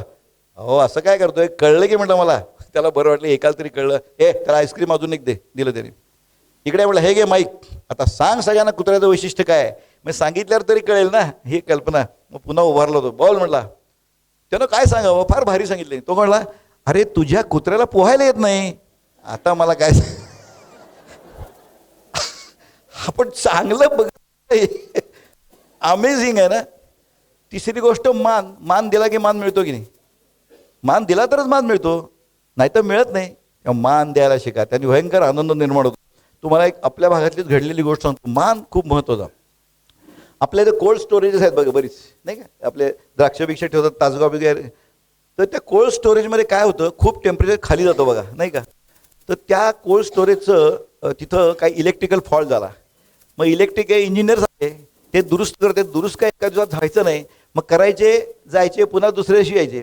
तो वॉचमन जो होता, ऐकू येत नाही हां, तो वॉचमन जो होता, वॉचमन तो काय करायचा, 10 वाजता उघडायचा ते हे आणि 5 वाजता बंद करायचा. वॉचमनचं काम तेवढंच, सिम्पल. तर तसं करत होता तो. तर एक इलेक्ट्रिकल इंजिनियर होता, तो काम करता करता भान हरपलं, 5 वाजून गेले, आतच राहिला आणि 5:30ला येऊन बघतो तर दार बंद. आणि तुम्हाला माहिती आहे कोल्ड स्टोरेजचं दार साऊंड प्रूफ असतं, ते खाटकन बंद केलं. तो घाबरला, खटखट हात काय. तो वॉचमन तर निघून गेला ना घरी, तो दुसऱ्याशी 10ला उघडणार होता. तो इतका रडवेला झाला, आता टेम्परेचर खाली झाली जाणार ना रात्रभरात, जगतोय की नाही ते असं हुडहुडी करत बसला तिथं. आणि सरप्रायझिंगली 15 मिनिटांनी दरवाजा उघडला वॉचमननी. तो कुडकुडत बाहेर आला. एकदम म्हटला देवासारखा आलास रे बाबा तू. आला बाहेर, जरा मॉलिश बिलिश केलं, भांडावर आला. तो म्हटला अहो वॉचमन साहेब, म्हटलं तुम्ही तर उद्या सकाळी येणार ना 10 वाजता, म्हणजे आत्ता का आलात? ऐकून घ्या, त्या वॉचमनचं म्हणणं ऐका तुम्ही, म्हणजे काय महत्त्वाचं आहे ते. वॉचमनला साहेब, एवढे इंजिनियर आत्तापर्यंत आले आणि गेले, तुम्ही एकटेच असा होतात की आल्याला माझी चौकशी करायचास, कसा आहेस तू, बरा आहेस ना, चौकशी करायचं. त्याला काही गरज नव्हती ना, पण करायचा तुम्ही. आणि बाहेर जाताना नेहमी म्हणायचं संपल्यावर, काय दिवस बरा गेला का, जेवण झालं का तुझं, म्हणजे चौकशी आपण साधी करतो. असे फक्त तुम्ही एकटेच होतात. म्हटला आज मी म्हटला घरी चाललो, हा म्हणजे ते इंजिनियर साहेब मला म्हणणार आहे, मला बहुतेक आले की नाही, त्याला शंका आली म्हणून तो आला. लक्षात ठेवा, कोण कोणाला कधी केव्हा कसा उपयोगी पडेल हे ब्रह्मदेवसा सांगू शकत नाही. म्हणून प्रत्येक अशी रिलेशन चांगली ठेवण्यात आणि टिकवण्यात शहाणपण आहे ना. रिस्पेक्ट अगदी महत्त्वाचं. आणि आम्ही आमच्या जीवनविद्येत तर सवय आम्हाला, आम्ही भलं कर म्हणतो, भलं करची साधना करतो. भलं कर म्हणजे काय, तर अगदी तो फायदा सांगतो. रिस्पेक्ट दिला किती फायदा होतो. मी 6 वाजता पुण्यात उतरलो, माझा धाकटा मुलगा पुण्यात असतो, 4th फ्लोअरला त्याचं हे फ्लॅट आहे. तर सकाळी 6 वाजता उतरलो, सामान घेऊन ठेवलं, रिक्षावाल्याला पैसे दिले आणि आम्हाला सवय आहे, उतरलं घेऊन तो, हे बघ तू मला इतक्या सुखरूप पोचलं त्याबद्दल धन्यवाद, देव तुझं भलं करो, तुला खूप भाडी मिळत, तुझा दिवस आनंदात जाओ. अहो पुण्यातला रिक्षावाला चाट पडला असं कोण म्हणत नाही ना तिथं. नाही बाबा म्हटलं, आम्हाला सवय आहे जीवन होती भलं करायची, आम्हाला सवयच आहे, जो भलं होऊ दे. दिवस सकाळी 6 वाजता गिरायक कोण मिळणार, पण मी म्हटलं मिळू दे. आणि गेलो वरती गेल्यावर माझ्या लक्षात आलं की माझा एक अवयवच गायब आहे. काय गायब आहे? मोबाईल. सांगायची गरज नाही. मला घाम फुटला. काय झालंय आता आपल्या काळात आपण लक्षात ठेवायचो नंबर सगळे, नाही का आपल्या. आता सगळे गेलो विस्मृतीत, काय नंबरच नाही. आता मी कामं काय करणार, कॉन्टॅक्टच गेलाय. धडपडत खाली आलो तर त्यावेळी कोण नव्हतं. एका दुसऱ्या फ्लॅटमधल्या जो ड्रायव्हर होता, तो गाडी पुसत होता. म्हटलं काका जरा ह्या नंबरला फोन करता का. आता इफ आय एम लकी, तो जर फोन सापडला असेल, रिक्षेत असेल, कुठं असेल तर होईल. त्यांनी फोन केला, कोणी उचललाच नाही. मी नर्वस झालो, मी निघालो. ते ड्रायव्हर म्हटलं अहो साहेब जरा थांबा की अजून एकदा लावूया, आवाजात लक्षात आलं असेल. आणि खरोखर दुसऱ्यांदा फोन लावल्यावर त्यांनी फोन उचलला. तो काय म्हटला, साहेब मला तुम्ही सोडलं आणि मला लगेच गिराईक मिळालं. म्हटलं सिम्बॉयसिसला जायचं. बघा मी नर्स स्टॉपला राहतोय, सिम्बॉयस लांब आहे ते. तो एवढा खुश झाला की मी म्हटलं तुला गिराईक मिळव 6 वाजता, त्याला मिळालं. He was so happy. आणि म्हटलं तुम्ही मी जसं सोडलं तिथंच थांबा, मी येतो परत. मला सांगा, नाही तर त्यांनी काय म्हटलं असतं, कशाला पेट्रोल खर्च करेल तो. त्यांनी म्हणायला पाहिजे इथं येऊन घेऊन जा म्हणून, नाही का. मी थांबलो, आता देईल की नाही कोणा ठाऊक. आय टेल यू, अर्धा तास लागला त्याला जाऊन यायला, तिकडून लांब होतं ते. आणि मला मोबाईल आणून दिला. कशामुळे झालंय, आय गेव हिम रिस्पेक्ट. मी त्याचं भलं चिंतलं. तुम्ही जोडला गेलो. Do that that gives you great pleasure in life. Yes. बाकी डोनेट तर करू शकता. डोनेटचे पैसे असं नाही, तुम्ही कान देऊ शकता. मान सांगितलं, कान का द्यायचा माहिती आहे का. येस. काही वेळा फोन येतात बघा. आणि आजकाल तुम्हाला सांगतो हे खूप महत्त्वाचं आहे. आजकाल दर 40 मिनिटाला भारतातील एक विद्यार्थी आत्महत्या करतो. दर 40 मिनिटाला. 3 वर्षापूर्वी बातमी आली होती दर तासाला म्हणून. आता 40 मिनिटावर गेलं 13,000 आत्महत्या झाल्या एका वर्षात. म्हणजे ते युजली त्यांनी फोन केला असतो कोणाला तरी. एक तर तो फोन उचलला गेलेला नसतो किंवा चुकीचं बोलणं ऐकलं असतं त्यांनी. म्हणजे असं असेल तर तुम्ही एखादा जीव वाचवू शकाल. फोन घ्या, तो फालतू वाटला तर सोडून द्या. म्हणून कान देणं महत्त्वाचं, नाही का. किंवा अगदी मित्राला काय असेल तर ऐका ना, लिसनिंग इज अन आर्ट. म्हणून कान द्या, मान द्या, दान द्या. पैसे असतील तर पैसे द्या. आता बघा ना, पाठक यांना लोकांनी दान दिलं म्हणून उभं राहिलं की नाही. अनाथ लोकांना, किती लोकांना वृद्धाश्रम काय होतं, दान देतात म्हणून ना. कळलं की दान द्या, सिंपल आहे. आणि दान दिल्यामुळं काय, म्हणून आम्ही म्हणतो द्यायची नुसती इच्छा करा, यायची व्यवस्था होते. कारण द्यामध्ये या आहेच ना. हा निसर्ग नियम आहे. तुम्ही साधी गोष्ट आहे. निसर्ग आपल्याला काय शिकवतो, झाड काय करतो, सावली देतं, फुलं देतं, फळं देतं, स्वतःला देतं, लाकूड नाही का, आणि ऑक्सिजन पण देतं, विष पचवून कार्बन डायऑक्साईड. निसर्ग द्यायला शिकवतो, पण आपण विसरलो ते. आपल्याला घ्यायचं माहिती नसतं, नाही का. सगळ्यांना माहिती आहे, नाही का. देणाऱ्याने देत जावे, घेणाऱ्याने घेत जावे, घेता घेता घेणाऱ्याने देणाऱ्याचे हात घ्यावेत. तुम्ही द्यायला सुरुवात करा, बघा यायची व्यवस्था होते की नाही. 100%. तुम्हाला त्याची गंमत सांगतो. तुम्हाला अंबानी सगळ्यांना माहिती आहे, अंबानी इजंट इट. अंबानींची $106 बिलियन प्रॉपर्टी आहे. किती बिलियन ना, मिलियन नाही, $1 बिलियन प्रॉपर्टी आहे. पण टाटा आहेत ना, टाटा, त्यांनी $103 बिलियन डोनेट केलेत अंडर प्रिव्हिलेजला. Yes, who is great. तेव्हा टाटा गरीब झाले काय? नाही, स्टील रिच. आता गेले नुकतेच ते. पण आय टेल यू, देऊन माणूस कधीच गरीब होत नाही. Go on giving, you go on getting. निसर्ग नियम आहे, ॲज सिम्पल ॲज दॅट. आता मी तुम्हाला मुद्दाने एक्झाम्पल द्या. मी मगाशी तुम्हाला म्हटलं ना, काय हास्य क्लब, तुम्हाला सगळ्यांना मी हसवून दाखवणार आहे, जोक न सांगता. ओके, नक्की हसणार तुम्ही सगळे, नक्की हसणार. Just watch it. मी प्रत्यक्ष दाखवतोच. मी योगायोगानं आमच्याकडे एक बेल्जियमचा डोळ्याचा डॉक्टर शिकायला आला होता. त्याला हा व्हिडिओ दाखवला होता. म्हटलं, अरे माय कंट्री, बेल्जियम मधलं. अमेझिंग आवाज.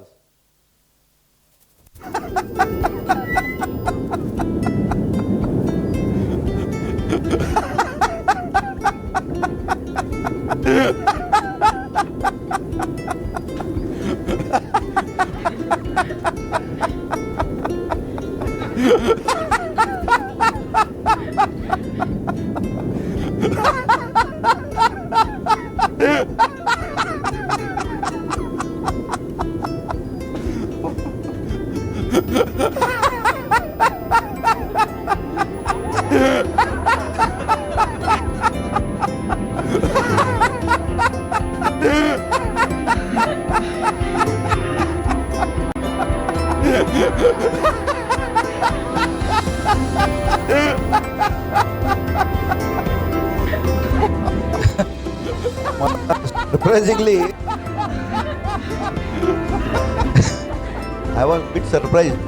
पण आता कॉलेजमध्ये जाऊ सगळी जोरात खाता खाता हसतात. हो, इथं गंभीर रहस्य कथा सांगितलं बघत होते काही लोक. हसायची गोष्ट. आम्ही मी एवढा बघून जाऊ येत होतं. तो एक म्हातारा होता, तो बघत होता बघा. आय एम सॉरी, हसायला शिका प्लीज. हसण्याने हसण्याने आयुष्य चांगलं. After is the best medicine. तर रहस्य कथा सांगितलं लोक बघत होती. हो, काही तसं बघू नका. Enjoy it. ओके. हां, आता आणखीन टेन्शन काय येतो बरं, स्ट्रेस काय येतो, आनंद काय जातो? भ्रष्टाचार. तुम्ही भ्रष्टाचार केलात की एक लक्षात ठेवा, भ्रष्टाचाराने मिळवलेला पैसा कधीही एकटा येत नाही. लवाजमा असतो. संकट, रोगराई, कळे, घरात कुटुंब कलह सगळं घेऊनच येतो. त्याचं ती हेच आहे, लवाजमा येतो. हा बघा माणूस काय करतोय, तुमच्या लक्षात येईल. हे सांगण्याची गरज नाही, पदोपदी बघितलं असेल तुम्ही. Just watch it.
प्रगती पुस्तक.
कळलं?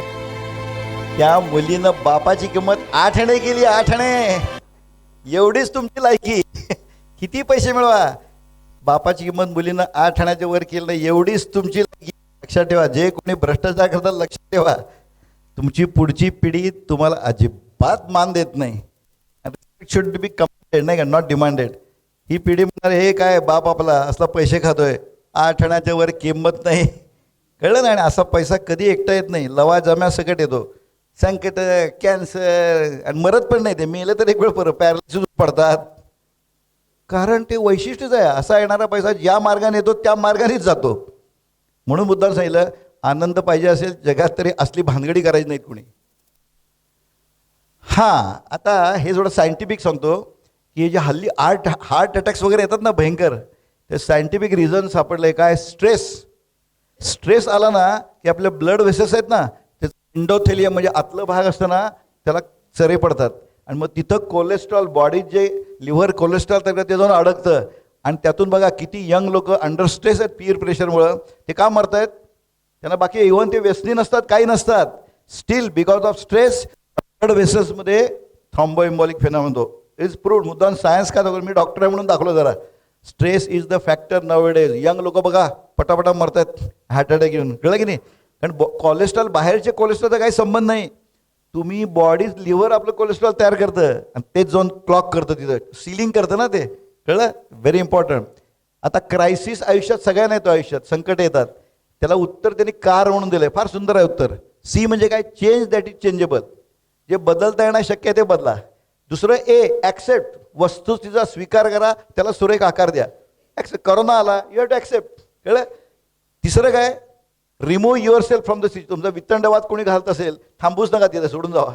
Or otherwise rise about the situation. तुम्ही एवढे पॉवरफुल बना कुठल्याही सिच्युएशनला की जसं गरुड असतं ना, गरुड बघा, लहान पक्षी वादळालं तर झाडाखाली आश्रय घेतात. गरुड goes about the clouds.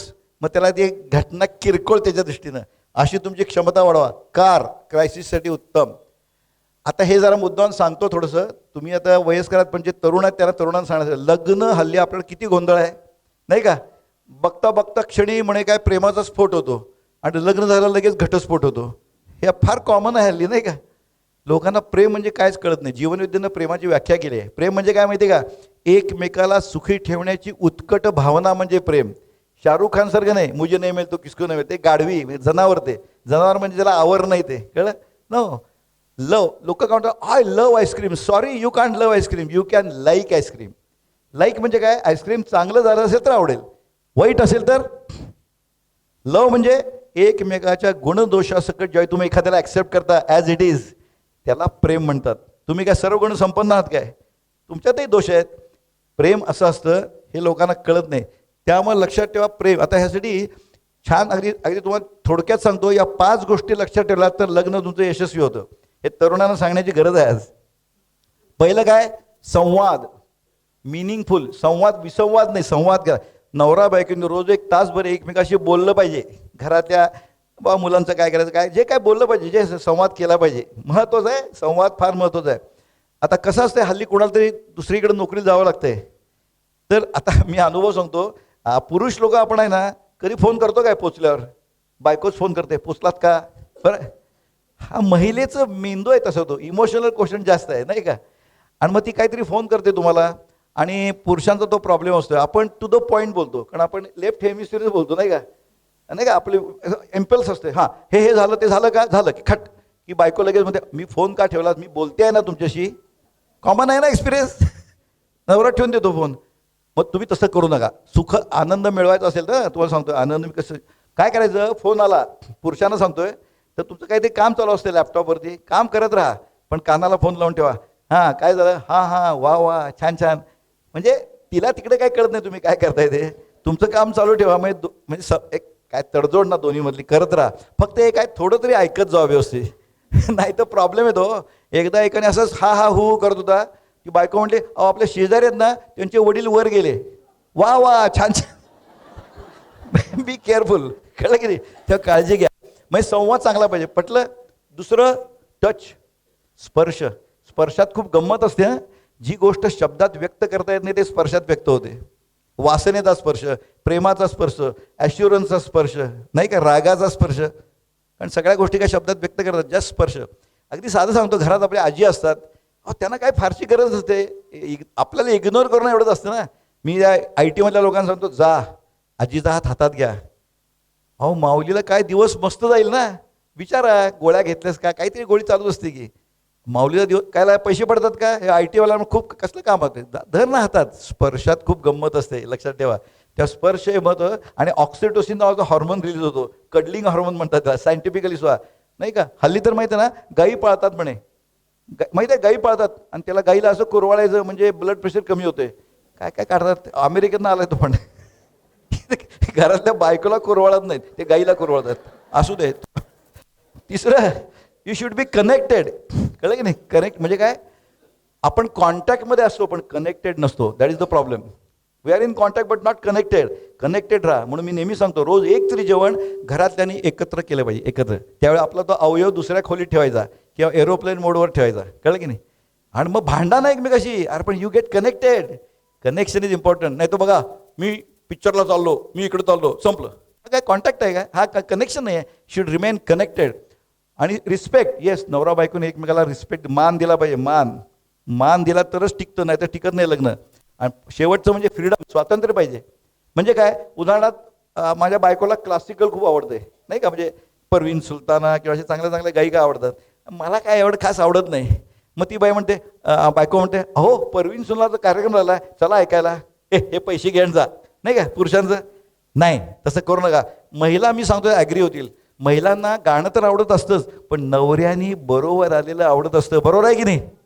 Yes, कारण तो फॅक्टर आहे महिलांचा, इमोशनल फॅक्टर. सॉरी, कळलं. मग बरोबर जा ना तुम्ही, तुम्हाला आवडत असतं काय झालं, स्वातंत्र्य पाहिजे, जाऊन बसा. मग आता तिथं कसं असतंय, AC असतोय आणि अंधार पण करतात. मग परवीन सुद्धा करते. आता तुम्हाला नाही आवडत, झोपा ना तुम्ही. काय अडचण नाही, फक्त घोरू नका. घोरला तर तो परवीन. ओके. आता हा व्हिडिओ मी दाखवत नाही, जरा वेळ जाईल म्हणून. I will just go ahead. आता हे तुम्हाला एवढं आवडेल. एका कुठल्या तरी जाहिरात आहे, पण मला खूप आवडली म्हणून तुम्हाला दाखवतो. अगदी जबरदस्त, आपल्या सगळ्यांच्या घरात घडलेल्या घटना आहेत त्या. जबरदस्त आहे, जबरदस्त. सुख करती लिहिलंय बघा, सुख करता नाही, सुख कर. बघा, फार सुंदर आहे. आवाज वाढव रे. 5:00ला तुझा दिवस सुरू होतो, तेव्हा मी साखर झोपेत असतो. मुलांचे डबे करून, मग त्यांना उठवून, त्यांचं आंघोळ पाणी वेणी फणी करून तू त्यांना शाळेत पाठवतेस. हे सगळं सायलेंट मोडमध्ये होत असतं, कारण मी झोपेत असतो आणि मला आवाज आलेले खपत नाही. सटकते मग माझी. तू चहा ठेवतेस, मग मला उठवतेस. माझ्याबरोबर तूही थोडा घेतेस, मग माझा आणि तुझा डबा करायला घेतेस. कुकर लावून आंघोळीला जाताना शिट्ट्या मोजायला मला सांगत नाहीस, कारण मी पेपर वाचत असतो, देशाची चिंता वाहत असतो. मग आपण एकत्रच ऑफिसला जायला बाहेर पडतो. रात्री आम्हाला गरम गरम जेवायला वाढतेस, तेव्हा मी सहज म्हणून जातो, त्या सुहासची बायको आहे कसं करते, जरा रेसिपी विचारून घे. मी मोबाईल बाजूला ठेवून परवा जरा नीट लक्ष दिलं तेव्हा माझ्या लक्षात आलं, सकाळचं शिळं अन्न तू स्वतः घेतेस, आम्हाला मात्र गरम भातावर तूप वाढतेस.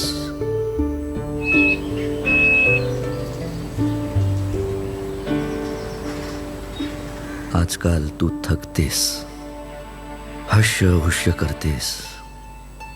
दवाखान्यात घेऊन गेलो तर HB थोडं कमी निघालं. एक दिवस तू झोपून होतीस म्हणून मीही सुट्टी काढली. कुकरच्या समोर उभा राहूनही शिट्ट्या मोजता आल्या नाहीत मला. कशी करतेस ही कसरत?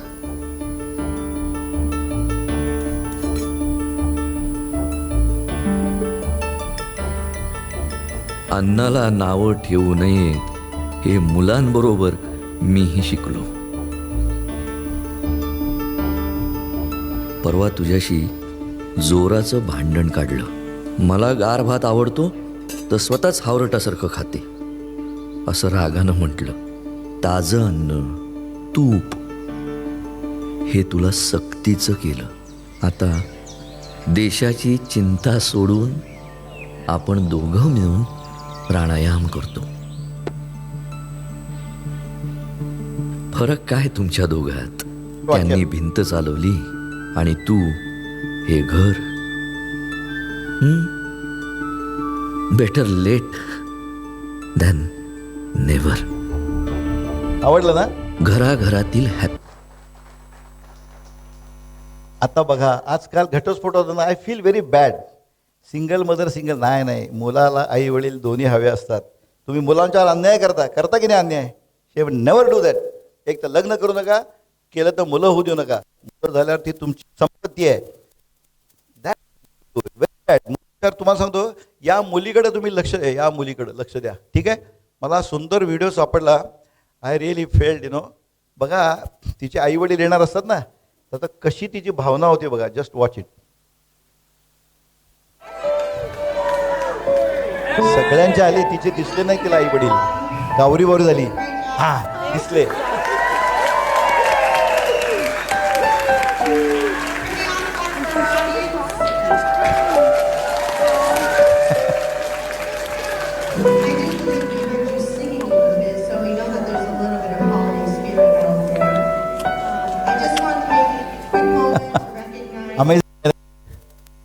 लक्षात ठेवा, तुम्ही मुलांचा संपूर्ण सत्यानाश करता असं घटक.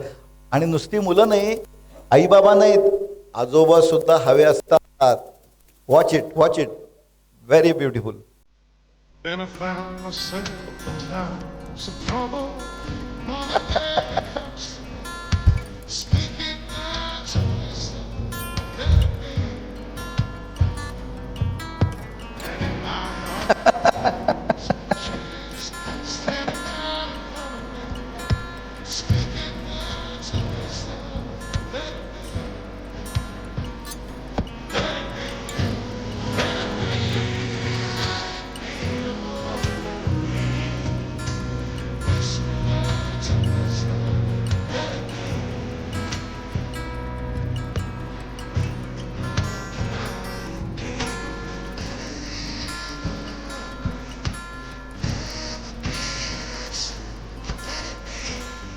खरं आहे ना?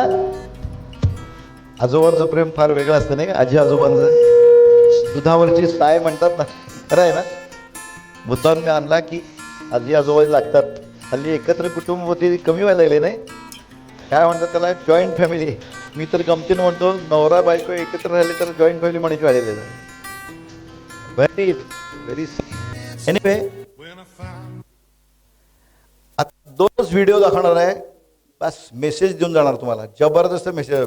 व्हॅल्यू आपल्या माणसाची व्हॅल्यू कशी असते बघा. सवाल करता है, पिताजी आप तो हमेशा बोलते हैं कि जीवन का वैल्यू समझो, जिंदगी की कीमत को समझो.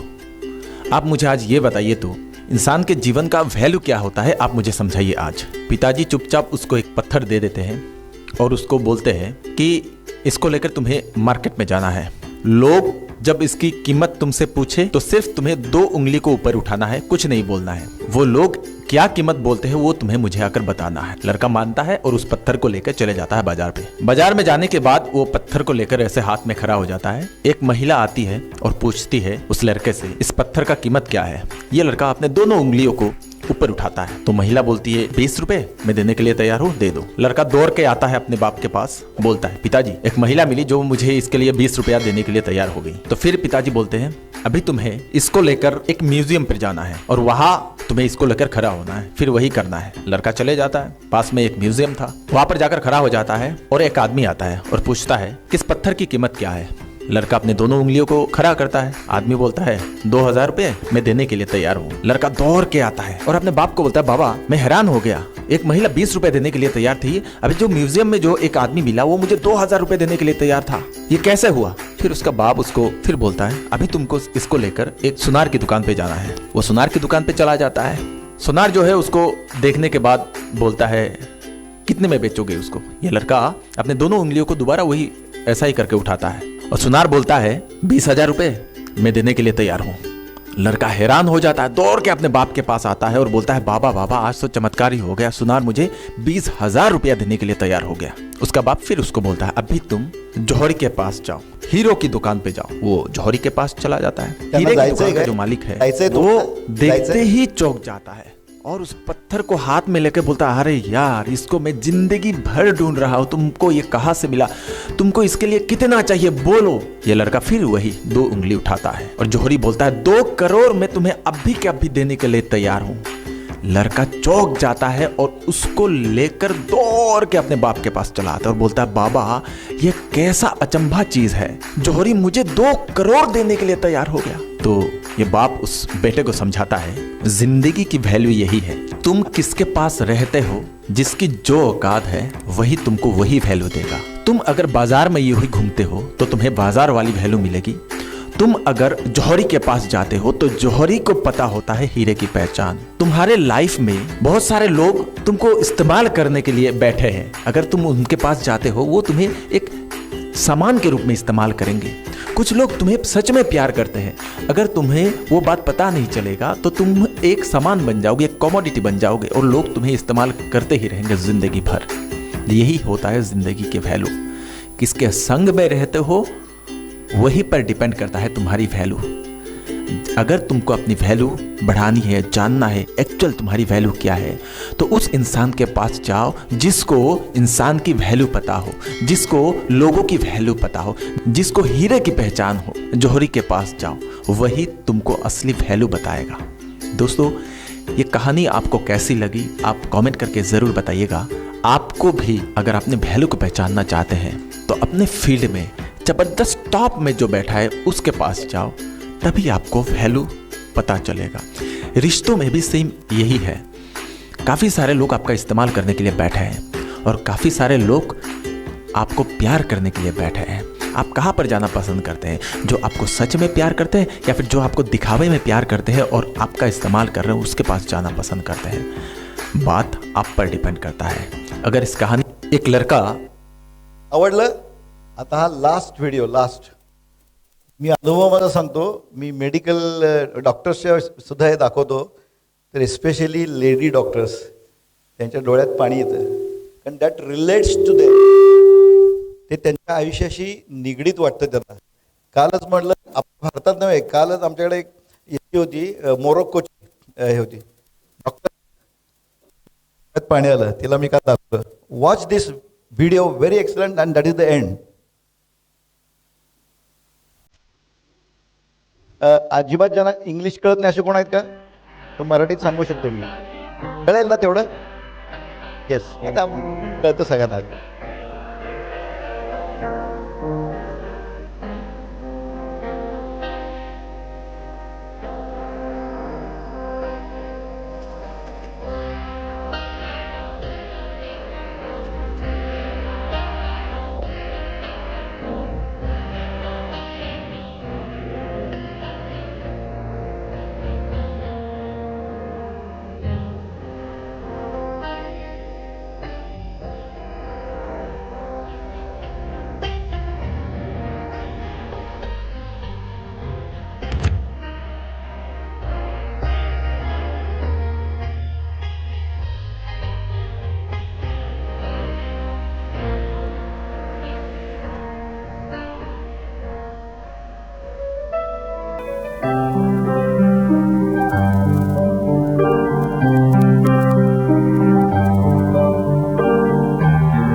आता एक लक्षात ठेवा, हे जे काय मी सांगितलं हे आमच्या सद्गुरूंनी दिले ज्ञान आहे, ते फक्त प्रेझेंटेशन लोकांना आवडेल अशा पद्धतीने मी केलं, नाही तर ते मोठे मोठे शब्द वापरून, पण तुम्हाला पटलं ना सगळं जीवन कळलं. तर मला अशी इच्छा आहे की मी एका तासात काय एवढं सांगू शकत नाही, म्हणून आमचे पुस्तक आहेत बाहेर जीवनविद्याची, त्यात तुम्हाला अगदी प्रत्येक छोट्या छोट्या गोष्टी कळतील. तरुणांना तूच आहेस तुझ्या शिल्पकार, महिलांना कसं वागलं पाहिजे, अशा इतक्या विषयांवरती पुस्तकं आहेत. जवळजवळ आमच्या सद्गुरूंनी 27 पुस्तकं लिहिली, ₹1 त्याची रॉयल्टी घेतली नाही, फक्त देण्याचं. जीवनविद्या देणारी आहे, घेणारी नाहीच आहे. ती तुम्ही नक्की घ्या. आता काय असतं सांगू, सामान्यपणे बघितलं शहरातल्या माणसांना आम्हाला सगळं माहितीच आहे काय असं युजली टेंडन्सी असते, आय नो एव्हरीथिंग. तसं नसतं. म्हणजे कळलेलं असतं पण वळलेलं नसतं. बाहेर 2 चेहरे असतात, बाहेर दाखवा चेहरा घरातला वेगळा असतो. तेव्हा तो घरातला चेहराही जर बदलायचा असेल तर ती पुस्तकं वाचा, आणि घरातला चेहरा आणि घरात आनंद पसरेल याबद्दल मी तुम्हाला गॅरंटी देतो. ही बाहेर पुस्तकं आम्ही आणली आहेत. पुस्तक विकणं हा काय माझा व्यवसाय नव्हे, कळलं नाही. किमती 1 लाख वगैरे आहे त्याच्या पुस्तकं, एक पुस्तकाची किंमत ₹1,00,000 आहे. नाही, लाख नाही आहे. लाख सांगायचा उद्देश काय की हे नक्की, कारण घरी जाऊन तुम्ही घेतलंत ना, वाचलंत ना की जवळ राहतं. पुस्तक सगळ्यात बेस्ट मित्र आहे. मी सांगितलेलं काय, आत्ता 1-2 तास इम्प्रेशन राहील, उद्या निम्म कमी, आठवड्याने फिनिश. पुस्तक घ्या, तुमच्याजवळ कायम राहतील. खरे आपले मित्र असतात. खरं आहे ना. तर माझी तुम्हाला विनंती आहे की जाताना सगळी पुस्तकं घेऊन जावा, आणि त्याचा सेट केला आहे का तुम्ही, आमचे जीवनविद्यावाले सेट केला असेल तर मी सांगतो सेट घ्या, तुमचं आयुष्य सेट होऊन जाईल. लक्षात आलं. माझी तशी संपत्ती स्थिती बरी आहे, पुस्तक विक्री काय माझा धंदा नव्हे. नमस्कार, धन्यवाद, थँक्यू. मला वेळेची जाणीव आहे. माझं मनोगत व्यक्त करण्याकरता मी इथे उभा आहे. फाटक साहेबांचं जे सेवावृत्त आहे हे 3ऱ्या पिढीपर्यंत पोहोचलेलं मला बघून धन्यता वाटली. की राजकारणात घराणेशाही येते हे आपल्याला दिसतंच, पण समाजसेवेमध्ये व्हेरी रेअरली, आणि माझ्या मते आता डॉक्टर साहेबांनी अध्यात्मावर खूप चांगलं सांगितलं, पण माझ्या मते सेवा ही अध्यात्मातला जो गाभा आहे तितक्याच मोलाची आहे असं मला वाटतं.